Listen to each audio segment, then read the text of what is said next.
Hello दोस्तों, कैसे हो? मैं Vikas Kumar, Biosome, one of the channel where we are providing the complete biology. एक ऐसा चैनल जहां पे आपको बायोलॉजी की हर एक चीज मिलने वाली है। आपको प्लेलिस्ट बना के तैयार करके दी जाएगी, चाहे वो 11th का बच्चा हो, चाहे वो 12th का बच्चा हो, चाहे वो नीट की तैयारी कर रहा हो। हर बच्चे के लिए यहाँ पर बायोलॉजी अवेलेबल है, इसीलिए हमने इसका नाम रखा है Biosome, means complete analysis of the biology. So बेटा, जो बच्चे इंग्लिश मीडियम से हैं चाहे वो हिंदी मीडियम से, चिंता मत कीजिए, हम आपके साथ खड़े हैं डेडिकेट होके। सो अपने सपनों के उड़ान को भरने के लिए हम तैयार हैं।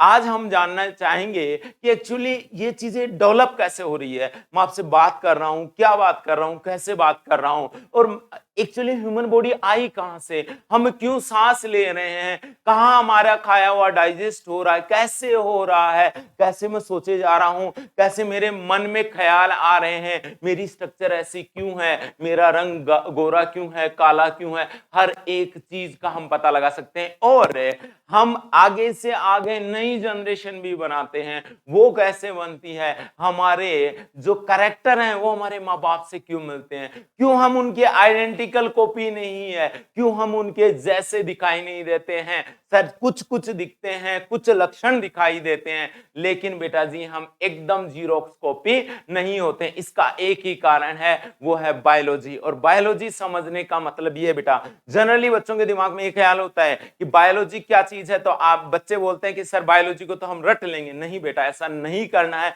बायोलॉजी एक कॉन्सेप्चुअल चीज है जिसको आप विजुअलाइज कर सकते हो अपने माइंड में, इमेजिन कर सकते हो कि ऐसा हो रहा होगा, प्रैक्टिकली फील कर सकते हो, चाहे वो कोई फूल हो, चाहे कोई वो पौधा हो, चाहे कोई ह्यूमन बॉडी हो, हम एग्जैक्टली उस चीज को देख सकते हैं, एनालिसिस कर सकते हैं। बेटा खाना कहां से आ रहा है? सर मेरा खाना तो होटल से आ रहा है, आज पनीर आ रहा है, आज रोटी मिल रही है, तंदूरी मिल रही है। ये खाना क्या है? ये प्लांट से मिल रहा है हमें, हम प्लांट्स पे डिपेंड है बेटा। तो प्लांट्स में ऐसा क्या हो रहा है जिसकी वजह से वो खाना बना पाते हैं लेकिन हम नहीं बना पाते हैं?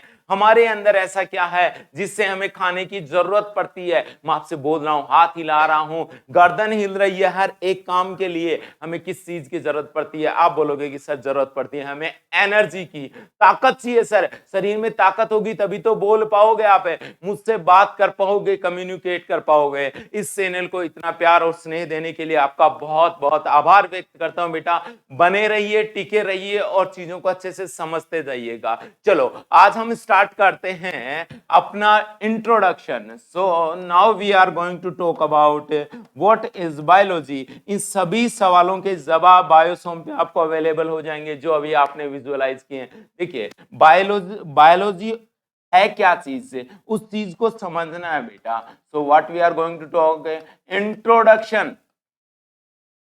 Introduction of biology. हमारी विज्ञान, बायोलॉजी जीव विज्ञान जो है उसका इंट्रोडक्शन देख के दिखाते हैं आपको कि ये वर्ड कहां से आया। सर इसे हिंदी में क्या बोलते हैं? जीव विज्ञान। क्या बोला जाता है मेरे प्यारे बच्चों? जीव विज्ञान बोला जाता है। सर इस जीव विज्ञान कि शब्द किसने दिया, कहां से आया? सर तो आप बोलोगे कि दिस टर्म कॉइन्ड बाय, ये शब्द का नामकरण किसने किया? देखो बेटा, कोई ना कोई नाम करने वाला तो होता ही है। आपका नाम है रमेश, महेश, सुरेश, वो नाम कहां से आया? किसी पंडित ने दिया होगा, किसी मामा ने दिया होगा, फूफा जी ने दिया होगा, तो वो नाम, इसका नाम कहां से आया? आप बोलोगे सर दो साइंटिस्ट थे, एक का नाम था लेमार्क और दूसरे साइंटिस्ट का नाम था ट्रेविरेनस। क्या नाम था? Treviranus. So Lamarck and Treviranus coin the term of biology. Biology की जो टर्म है वो किसने कॉइन की थी? दो साइंटिस्ट थे, लेमार्क और ट्रेविरेनस। ज्यादातर बच्चों के दिमाग में एक ख्याल होता है कि सर बायोलॉजी जो है उसके जनक है या उनका नामकरण तो अरस्तु ने किया था। अरस्तु ने नामकरण नहीं किया बेटा, उन्होंने सिर्फ और सिर्फ क्या बताया था? इसके बारे में बताया था, इसके बहुत सारी स्पीसीज को उन्होंने पढ़ा था। जैसे वो कोई एनिमल हो सकता है, वो कोई प्लांट हो सकता है, उस चीज का अध्ययन किया था उन्होंने। सो हम कह सकते हैं कि बायोलॉजी के फादर कौन है? यस कम ऑन बताइए, फादर कौन है, पप्पा कौन है साहब इसके, तो आप बोलोगे कि सर इसके फादर हैं अरिस्टोटल। क्या नाम है? अरिस्टोटल। इंग्लिश में और हिंदी में बोलते हैं अपन इसको अरस्तु बोला जाता है। तो देखिएगा बायोलॉजी की अगर अपन बात करें तो बायोलॉजी को डिवाइड कर देते हैं, ब्रेक करके देखते हैं। कम ऑन देखिएगा, आप बोलोगे कि सर दो वर्ड है यहाँ पे, तो एक है बायो, दूसरा है लॉजी। तो एक्चुअली इंग्लिश टर्म है ये तो, लेकिन हम बात करेंगे बायोलोगस, बायोज प्लस लोगस से, दो वर्ड से मिलकर बना है। सो आपके मन में ख्याल आया कि सर ये बायोज का मीनिंग क्या है? सो बायोज का मीनिंग होता है मेरे लाडलों लाइफ, या हिंदी में अपन बोलते हैं जीव। और लोगस का मीनिंग होता है बेटा जी टू स्टडी। क्या मतलब होता है? टू स्टडी का अध्ययन। क्या करेंगे बेटा जी? अध्ययन। जीव का अध्ययन क्या कहलाता है? जीव विज्ञान। ये एक टर्म थी जिसको हमने पहले ब्रेक डाउन करके एनालिसिस कर लिया इसको, कि बायोलॉजी का मीनिंग क्या है? जीवों का अध्ययन, जीव विज्ञान। अब दिमाग में ख्याल आया जीव किसे कहेंगे? आपके बगल में देखिए, आपके ऊपर देखिए, पंखा दिख रहा होगा, टेबल दिख रही होगी, बेड दिख रहा होगा, ऐसा कुछ भी जो आपको दिखाई दे रहा है, लेकिन आप कह रहे हो सर वो तो निर्जीव चीजें हैं। कम ऑन, आप क्या बोलोगे? सर वो तो निर्जीव चीजें हैं, लेकिन ध्यान रखिएगा आप किसको सजीव बोलोगे, किसको निर्जीव बोलोगे? तो बोलोगे कि सर मैं सांस लेता हूं, मैं सजीव हूं। हमारी बॉडी में एनी टाइम ग्रोथ होती रहती है बेटा जी। क्या होती रहती है? ग्रोथ होती रहती है। सो लिविंग ऑर्गेनिज्म का एक कैरेक्टर है ग्रोथ, जिससे अपन क्या बोलते हैं? वृद्धि बोल देते हैं। देखिए आज आप जितने बड़े हो उतने बड़े क्या छोटे से थे? पहले आप छोटे जंगू मंगू हुआ करते थे, अब आप बड़े हो चुके हो, बड़े स्मार्ट से हो चुके हो। तो इसका कारण क्या है? आपकी ग्रोथ। ग्रोथ किस में देखने को मिलती है? लिविंग में देखने को मिलती है सर, नॉन लिविंग में नहीं मिलती है। आज की टेबल जो है वो ऐसा थोड़ी है 2 साल बाद में इतनी बड़ी हो जाएगी, no, not possible at all sir. तो आप कहोगे कि लिविंग का कैरेक्टर है सर ग्रोथ है। सेकंड बात अगर अपन करें रिप्रोडक्शन, किसकी बात करें बेटा जी? रिप्रोडक्शन की अगर बात की जाए तो रिप्रोडक्शन जो है या जनन जो है वो कौन करता है? तो आप बोलोगे कि सर जनन भी लिविंग कैरेक्टर है। क्या मतलब? जनन भी लिविंग कैरेक्टर है। सर जनन किसे कहते हैं? तो आप बोलना कि सर ऐसी प्रोसेस, ऐसी प्रक्रिया जिसके द्वारा हम एक नई संतति उत्पन्न कर सकते हैं। कम ऑन, क्या कर सकते हैं? एक नई संतति। जैसे देखिए आप सोचोगे कि मैं कहां से आया? मम्मी पापा से। मम्मी पापा कहां से आए? दादा दादी से, नाना नानी से। वो कहां से आए? उनके मम्मी पापा से। तो सोचिए एक जो जीव है वो अपने जैसी दूसरी जीव का डेवलपमेंट कर रहा है। कम ऑन, ध्यान से सुनिए, एक जीव का अपने जैसे दूसरे जीव का बनाने की प्रक्रिया जनन कहलाती है बेटा जी। So what is reproduction? Reproduction is a process through which a parental cell produce a offspring. Is it clear? What is reproduction? बात क्लियर हुई? कैसे रिप्रोडक्शन होता है इसकी चर्चा हम रिप्रोडक्शन के कंप्लीट एनालिसिस में पढ़ेंगे बेटा जी। नेक्स्ट अगर अपन बात करें तो हम बात करेंगे मेटाबॉलिक एक्टिविटी। मेटाबॉलिक एक्टिविटी क्या होता है? मेटाबॉलिक एक्टिविटी उपापचय दर या उपापचय क्रिया। उपापचय क्रियाएं क्या होती हैं सर? उपापचय क्रियाएं मतलब क्या है उपापचय क्रियाओं का? सो उपापचय क्रियाएं क्या होती हैं बेटा? 2 प्रकार की होती है। एक को बोला जाता है, क्या बोला जाता है? तो आप बोलोगे कि सर एक क्रिया को बोलेंगे हम लोग एनाबोलिक। क्या बोलेंगे? एनाबोलिक। सर हिंदी में बोलो एनाबोलिक और कैटाबोलिक याद कीजिएगा। क्यों बताता हूं अभी। कैटाबोलिक एक टर्म है, एनाबोलिक दूसरी है कैटाबोलिक। एक होता है अपचय, एक होता है उपचय। पहले ध्यान से समझिए, काटा, जब किसी को काट के देखिए, आप किसी भी चीज को अगर काटते हैं तो आप क्या देखेंगे कि उस चीज के 2 टुकड़े हो चुके हैं। अगर हम किसी भी रिएक्शन में जो हमारी बॉडी के अंदर हो रही है, ऐसी कोई भी केमिकल रिएक्शन जो हमारी बॉडी में हो रही है, तो उसे क्या बोलते हैं? बायोकेमिकल रिएक्शन, जैव रासायनिक अभिक्रिया बोल देते हैं। ये जैव रासायनिक अभिक्रियाओं का क्या कहलाती है बेटा जी? या तो उसमें कुछ बनेगा या तो कुछ बनेगा या कुछ बिगड़ेगा। तो बिगड़ना, टूटना, काटना, ये वर्ड क्लियर रखना बेटा जी। काटा, काटने का मतलब टुकड़े करना। तो आप क्या बोलोगे कि सर इसमें लार्ज मॉलिक्यूल, क्या बोलोगे? लार्ज मॉलिक्यूल कन्वर्ट किस में हो रहा है, सिंपल फॉर्म में। किस में कन्वर्ट हो रहा है, सिंपल फॉर्म में, सरल अणुओं में परिवर्तित हो रहा है। एक जटिल भयंकर बड़ा अणु किस में कन्वर्ट हो रहा है, छोटे अणुओं में कन्वर्ट हो रहा है। इसमें क्या हो रहा है, स्मॉल मॉलिक्यूल या अपन बोलेंगे कि सिंपल मॉलिक्यूल। क्या बोलेंगे बेटा जी, सिंपल मॉलिक्यूल किस में कन्वर्ट हो रहा है, तो आप बोलोगे सर कॉम्प्लेक्स स्ट्रक्चर में कन्वर्ट हो रहा है। किस में कन्वर्ट हो रहा है, कॉम्प्लेक्स स्ट्रक्चर में। जैसे सर बताइए, देखिए कोई प्लांट ले लेते हैं, प्लांट की अगर बात करें तो आप प्लांट में ले सकते हो sir CO2 plus H2O convert into glucose. Glucose एक बड़ा मॉलिक्यूल है, ये दो छोटे मॉलिक्यूल है, आपस में मिलकर ग्लूकोज बना लिया। सो आप क्या बोलोगे, या बोलो सर अपने अंदर बताओ, बिल्कुल ग्लूकोज का पॉलीमर मतलब ग्लूकोज का जुड़ना, बहुत सारे ग्लूकोज जोड़ेंगे तो क्या बना देंगे, ग्लाइकोजन बना देंगे। और जो मैं बात कर रहा हूं उस चीज के लिए एनर्जी कहां से आएगी, इसी रूप से आएगी। यही एनर्जी देगा मुझे। तो मेरे शरीर में भोजन किस रूप में संचित हुआ है, आप बोलो सर ग्लाइकोजन के रूप में। इधर देखिए लार्ज मॉलिक्यूल जैसे ग्लूकोज ही ले लीजिए, ग्लूकोज का ब्रेकडाउन होगा, एनर्जी देगा sir, CO2 plus H2O plus energy produce करेगा। ये एनर्जी जो है वो शरीर में किस रूप में होती है, एटीपी के फॉर्म में होती है सर। एटीपी क्या चीज है, एडिनोसिन ट्राइफॉस्फेट है बेटा जी। सो ये हमारी एनर्जी का फॉर्म है बेटा। सो ओवरऑल हमने देखा कि एक जो बायोलॉजी है उसका मीनिंग क्या है, बायोलॉजी हम किससे बोलते हैं, लिविंग का मतलब क्या होता है। और one of the most important character of the living is sensation, संवेदना का होना।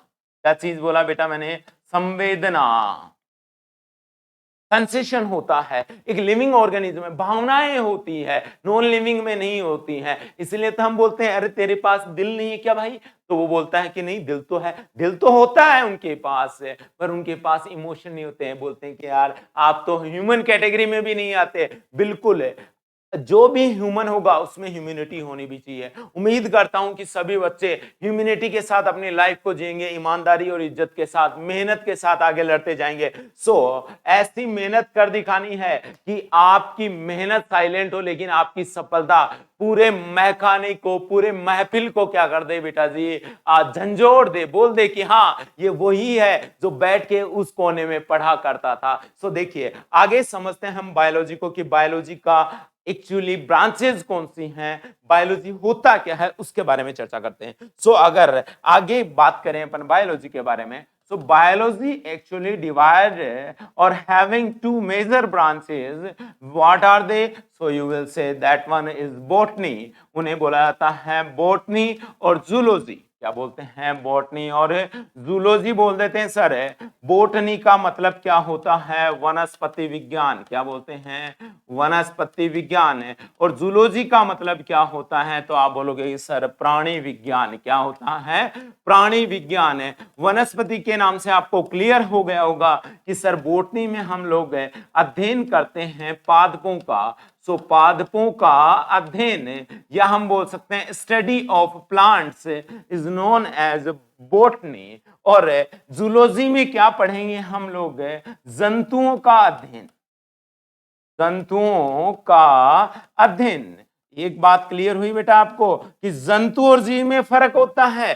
पादप भी एक जीव है, जंतु भी एक जीव है, ये दोनों ही जीव आते हैं बेटा। इसीलिए तो हम इसे क्या बोलते हैं, जीव विज्ञान। क्या बोलते हैं बेटा जी, जीव विज्ञान बोल देते हैं। इज इट क्लियर, यहां तक बात समझ में आई। Who is the father of this man branch, इस बोटनी के जनक कौन है, कौन है साहब इसके जनक है। तो जनक के बारे में आपको बताना है कि इनके जनक किसे कहा जाता है, तो आप बोलोगे सर थियोफ्रेस्टस। क्या नाम है उनका, थियोफ्रेस्टस है, या इंग्लिश में अपन ऐसे लिखेंगे थियोफ्रेस्टस। थियोफ्रेस्टस कौन है, जनक है बेटा।